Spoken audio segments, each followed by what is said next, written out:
Kalian pernah dengar gak tentang salah satu benteng yang ada di Ngawi? Tempat yang setiap bangunan batunya menyimpan cerita kelam.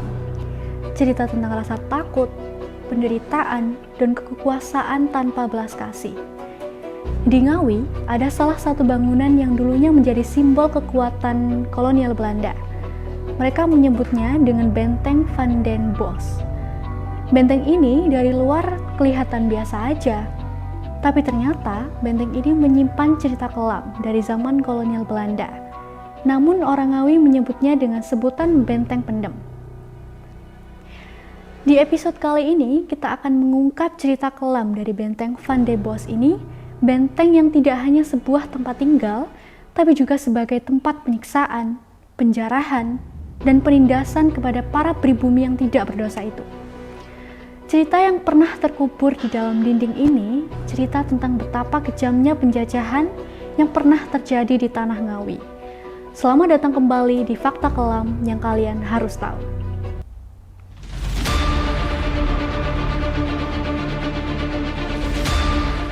Benteng Van den Bosch dibangun pada tahun 1845 oleh pemerintah Belanda dan diberi nama sesuai gubernur jenderalnya pada saat itu, yakni Johannes van den Bosch. Benteng ini memiliki letak yang strategis, berada di batas pertemuan antara Sungai Bengawan Solo dan Sungai Madiun.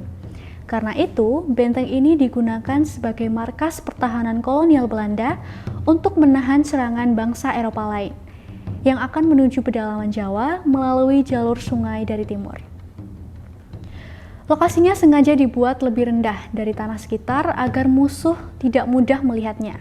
Dari situlah sebutan Benteng Pendem berawal, karena posisi bentengnya yang terlihat seperti terpendam oleh tanah. Tapi di balik bangunan yang sengaja dibuat lebih terpendam itu ada makna lain dari bangunan tersebut, seperti sebuah simbol kekuasaan yang terpendam tapi tetap mengawasi dari bawah tanah. Benteng ini dibangun bukan untuk melindungi rakyat, tapi untuk menguasai dan menekan perlawanan. Fungsi utamanya yaitu sebagai markas tentara Kenil, penyimpanan senjata, dan penjara bagi para pejuang. Di dalamnya ada ruang barak, ruang senjata, sampai lorong bawah tanah.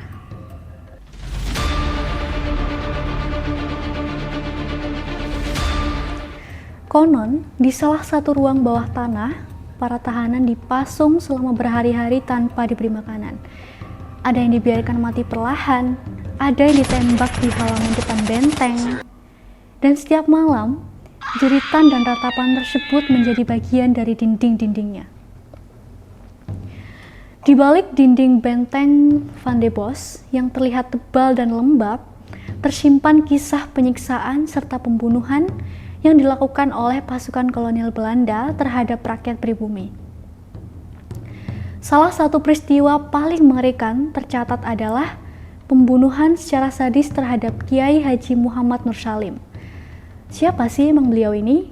Kenapa harus dibunuh secara sadis?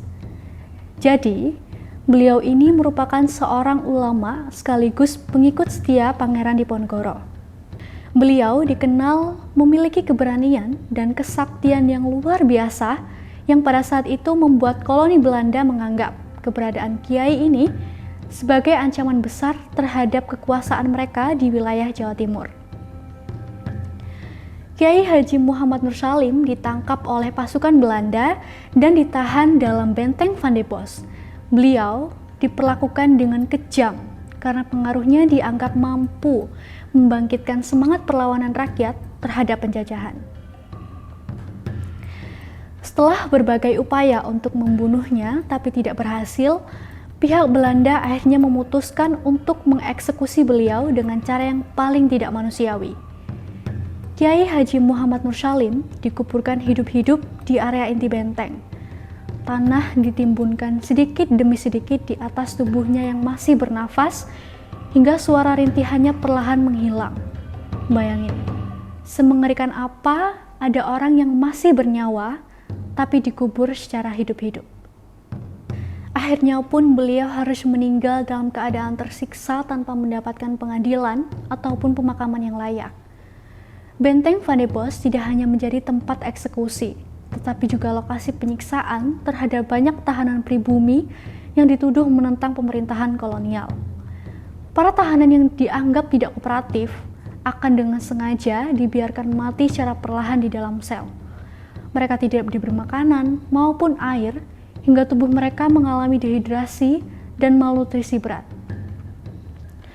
Tubuh-tubuh kurus itu akhirnya tergeletak tanpa daya dan meninggal dalam penderitaan yang berkepanjangan. Mayatnya dibiarkan berhari-hari tanpa dikuburkan, hingga menimbulkan bau busuk dan menyebarkan penyakit menular di seluruh area benteng.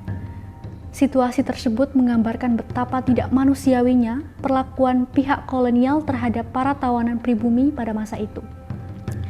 Ada sebagian tahanan juga yang mengalami perlakuan jauh lebih kejam. Mereka dipukul, dicambuk, bahkan dilemparkan ke dalam sumur dan kolam yang berisi buaya sebagai bentuk hukuman dan intimidasi. Air di sekitar benteng sering berubah menjadi keruh karena darah dan sisa tubuh korban penyiksaan.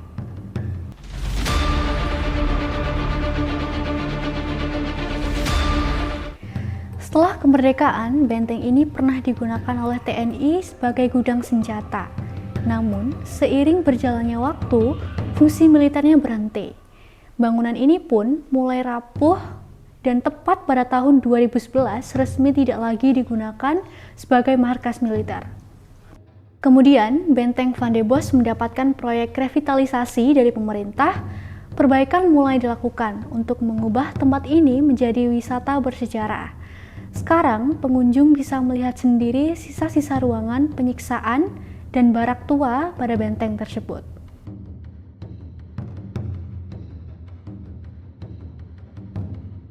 Sekarang, benteng ini jadi tempat wisata edukasi dan peninggalan sejarah.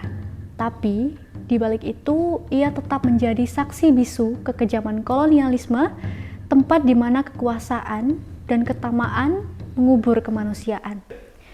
Benteng Van de Bos bukan hanya tempat peninggalan sejarah, tapi juga pengingat akan kekejaman yang pernah dilakukan terhadap bangsa ini. Di setiap sudut dindingnya tersimpan jejak penderitaan, darah, dan air mata para pejuang yang mempertaruhkan nyawa demi mempertahankan harga diri dan kemerdekaan.